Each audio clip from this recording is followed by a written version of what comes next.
Hello AP US History students. We're doing this at 1:57 a.m. because I got the call a few hours ago that we are doing, at home learning tomorrow. So I needed to cover this with you guys, so I'm going to have to do it on a video. Apologize, hope this works. If not, please give me a call or email me if you have any questions. We're going to talk about document-based questions today. Now, I'm only asking you to write a thesis, and I'm only asking you to source the documents, but I wanted to go over the document-based question rubric because I promised you that I would. So, there are 7 points and 7 parts to the document-based question rubric. First is the thesis and the claim. You get 1 point if you respond to the prompt with a historically defensible thesis or claim that establishes a line of reasoning. Now, to earn this point, the thesis must make a claim that responds to the prompt rather than restating or rephrasing the prompt. The thesis must consist of one or more sentences located in one place, either in the introduction or the conclusion. I always prefer to have students put it in the introduction. That way you have it, you state it, and then you can begin to argue it rather than arguing, rambling through the paper, and then coming to a conclusion at the very end. Okay? Basically, start your paper with a purpose, and then build a roadmap and take your audience to that location. So, what does that really mean, though? I have here an example of a document-based question from 2016. Okay? Explain the reasons why a new conservatism arose to prominence in the United States between 1960 and 1989. I apologize, you're going to hear me yawning a bit because it's late. Now, if you said there are many reasons why a new conservatism rose to prominence in the United States between 1960 and 1989, you would not get a point, because you are restating the question. You aren't making you might be making a historically defensible thesis claim. You can say there are many reasons why blah blah blah blah, and you can prove that there are many reasons, but that's not what they're looking for. They're looking for something more analytical, more in depth. That you're seeing this and you're being basic about it. They want you to be extra, okay? So, something like a new conservatism arose in America due to the excesses of the civil rights, the women's liberation, and the gay rights movement of the 1960s and 1970s. Something like that would be a thesis that would get you the point. All right. We're going to put this one aside and we're going to move on. The next one is the contextualization point. Now, this is probably the first thing you're going to be writing on your paper. You're going to set the stage, and you're going to put context with your claim. Okay, we'll keep with our individual claim here, our question here. So I'm going to put it here at the top. Explain the reasons why new conservatism rose to prominence in the United States between 1960 and 1989. So if I was going to contextualize this, to get that point, I need to describe a broader historical context relevant to the prompt.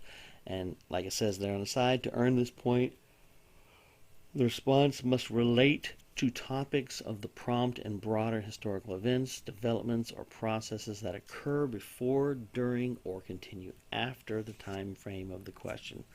This point is not awarded for merely a phrase or a reference. So you're looking at, at least a strong sentence, probably more like three sentences or so, that really lay the groundwork. So you can say,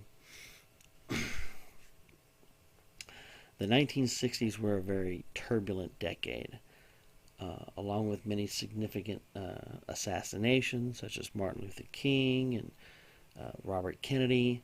You had several different social movements that were significant in motivating individuals both on the right and on the left. For instance, the civil rights movement was a highly polarizing social movement, along with the women's liberation movement, which had women divided on both sides, men and women divided on both sides. You could even mention the gay rights movement. You could even mention the environmental movement. Anyway, you see what I'm saying? There's a lot of different movements. And then you have set the stage for the thesis we came up with earlier, that it was that the conservatism that came between 1960s and 1989, that rose up with the election of Nixon, and then later the election of Reagan twice, and then the election of George H.W. Bush. So you had 12 straight years of Republican leadership, and you had only 4 years of Democratic leadership that was in between the 8 years of Republican leadership before that. So you had 8 years of Republican leadership under Nixon and Ford, and then you had 4 years of Carter, and then you had 12 years of Republican leadership under Reagan and Bush. So that's what they're asking for. How did that new conservatism rise up? Well, we set the stage with our social turbulence in the decade, and that's the context. So you drop a couple sentences, 3 sentences for contextualization, and that's how you get that point. Now remember, the average score is 2.4. I've shown you right now how incredibly simple it is to get 2 points.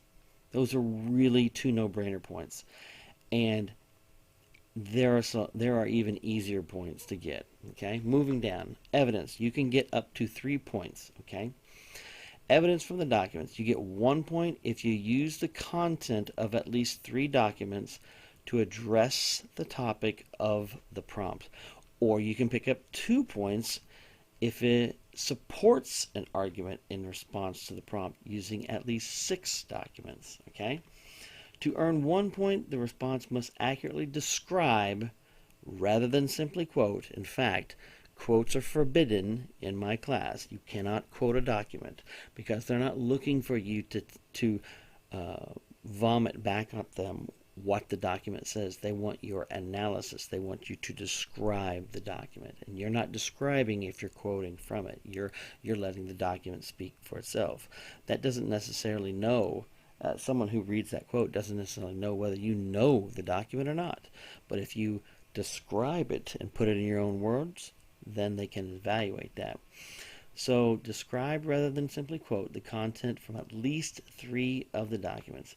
To earn 2 points, the response must accurately describe rather than simply quote the content from at least 6 documents. In addition, the response must use the content of the documents to support an argument in response to the prompt. So, each document-based question has 7 documents. To get a point, you describe 3. To get a second point, you describe 6 and use the content from at least, in addition, the response must use the content of the documents to support an argument in response to the prompt. So here's the deal. You get a point for just describing 3 documents. You don't even have to use them to support your argument. That's pretty basic. And if you got those 3, you're above the national average already. But you can pick up a second point on this for 4 points total so far for describing at least 6 of the documents and using them to support your argument. Well, you're already making a claim. You're already making an argument. You only need to use, it says, in addition, response must use the content of the documents to support an argument. So it says documents plural, so you would have to use multiple of the documents to support your argument. You get it now. Remember, they said that there were 3 points in this evidence category. The third point is evidence beyond the documents. Use at least 1 additional piece of specific historical evidence beyond that found in the document relevant to the argument about the prompt. This is something that you bring to the table from your individual learning, and it can be anything as long as it's related to the topic. To earn this point, the response must describe the evidence and must use more than a phrase or passing reference. The additional piece of evidence must be different from the evidence used to earn the point for contextualization. So if it's related to the evidence, I don't know what the documents are for this hypothetical question we're creating here. So let's say they have 7 documents here with this, which every DBQ would have 7 documents. But one of them was not related to the women's liberation movement. So let's say we had an excerpt from The Feminine Mystique by Betty Friedan. And you could use that, let's say one of the documents didn't have, okay, backtrack. There was nothing that had anything to do with the women's liberation movement. And so you mentioned some of the ideas in The Feminine Mystique, which is one of the premier novels describing the condition of women, written by Betty Friedan. And it's generally the book that's seen as kicking off the women's liberation movement. So if you mention that, and you go into specifics, you don't just you mention it in passing as a phrase in a sentence and then move on, then that would be an extra point right there. Okay, so you would have 1, 2, and then these 3, 5. So how do you get these last 2 here? Okay, analysis and reasoning. For at least 3 documents, explains how or why the document's point of view, purpose, historical situation, and or audience is relevant to an argument. Okay? Now, you have 7 documents. Some of them are going to be from one side and some of them are going to be from the other. At least 3 of them are going to be for one side and 3 of them are going to be for the other. So if you take the 3 that can argue your side, or maybe even support a counter argument or something like that, if you can use 3 documents that and explain how that document's point of view is relevant to an argument. It didn't say your argument. It can be a counter argument. Okay, you will earn that point. So to earn this point, the response must explain how or why, rather than simply identifying the document's point of view, purpose, historical situation, or audience is relevant to an argument about the prompt for each of the 3 documents sourced. Okay, you only have to use 3. The last point, we call this the unicorn point, the magical, mystical complexity point. Okay, it's probably the hardest to pick up.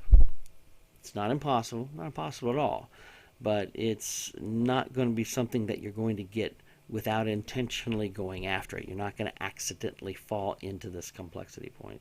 At least I can't think of a situation where maybe there is. I'm sure there's probably a kid who somehow accidentally fell into the complexity point somewhere, but either way, it's better to prepare. So, what do you need to do to get it? You demonstrate a complex understanding of the historical development that is the focus of the prompt, using evidence to corroborate, qualify, or modify an argument that addresses the situation. Ways to get this: the response may demonstrate a complex understanding in a variety of ways, such as explaining nuances of an issue by analyzing multiple variables, or explaining both similarity and difference, or explaining both continuity and change, or explaining multiple causes, or explaining both cause and effect. So, as you can see here from these first 2, and we can go on, I'll hold the thing here and you can read on, but the general idea is if you are adding complexity to your argument, then you can pick up this point. Let's go back to our original question here. Explain the reasons why a new conservatism rose to prominence in the United States between 1960 and 1989. How are ways, and we mentioned that it was the turmoil of the 1960s, the social movements of the 1960s, that made that led to the conservatism as a reaction to that. Okay, that was our hypothetical thesis. How might we add complexity to this? Well, we could talk about how the Vietnam War, obviously a point of conflict during the 1960s, was both embraced by conservatives and also argued against by conservatives. That there were conservatives on both sides of the issue, and if you give a few examples of that, then that would be easy way to pick up a complexity point there. Um, the Another way explaining relevant and insightful connections within and across periods. So if you make a connection between turmoil in this period, leading and the action reaction, you can maybe make connections between. Let's talk about a time when the Democrats were in charge after the Great Depression. So you can talk about how the 1920s were dominated by the Republicans and the laissez-faire economy, and then the Great Depression happened, and then everybody, their political opinions turn on a dime, and they're like, no longer do I think that I should be the one to pull myself up by the bootstraps. I'm in such a gut-wrenching depression, I need the government to help me. So you can contrast the public's response to the turmoil of the Great Depression, which led them to vote largely Democratic in the New Deal programs of Franklin Delano Roosevelt, and then compare that to the turmoil of the 60s, leading to the conservative reaction to the craziness and seeming insanity of the 60s. Too much chaos, too much disorder. So the conservatives rally and say, we can produce order. We are the people of law and order. We can set things right. So that's a great way to get the complexity point. Confirming the validity of an argument by corroborating multiple perspectives across the themes. That one's a little bit rough. Qualifying or modifying an argument by considering diverse or alternative views or evidence. For instance, if your claim has qualifications, like say, like in our example, why new conservatism rose to prominence. You could say it rose to prominence as a reaction to the social movements of the 1960s. However, these social movements did a great job of energizing people on both sides. So while they were tumultuous and seemingly they're seemingly reacted to by the conservatives, they did do a great job of bringing up important issues and adding new topics to discuss. So you could talk about qualifications and things like that. That yeah, it was chaotic, but it wasn't that chaotic, and so in essence, they helped feed into one another. All right, that is the document-based question rubric. 7 points, and you are going to understand and intentionally design your document-based questions to go after all 7 of these points. So you're going to know before the end of this year, you're going to be able to tick off all of these points. You're going to be like thesis, context, evidence, analysis, and reasoning, and you're going to be like, all right, I got my analysis, I got my unicorn, I got my evidence, I got my 6 documents sourced, I've supported my argument, I've gone after my extra piece of my outside evidence, I've got my context, I've got my thesis. Boom, I got it on lock. You do all these things, it is not hard to get a 7. It's not hard at all. But it's hard for people who don't prepare. And that's what we're going to do. So here's your introduction. Here's your first taste of the document-based question. Today, this week, you're just going to write a thesis. I want you to practice writing a thesis on the document-based question that I've assigned you. Write that thesis and source those documents. So be sure and look at the sourcing video as well, so you are able to understand fully that. It's a lot shorter than this one, so there you go. Thanks, hope you have a great day, and I will see you on Tuesday.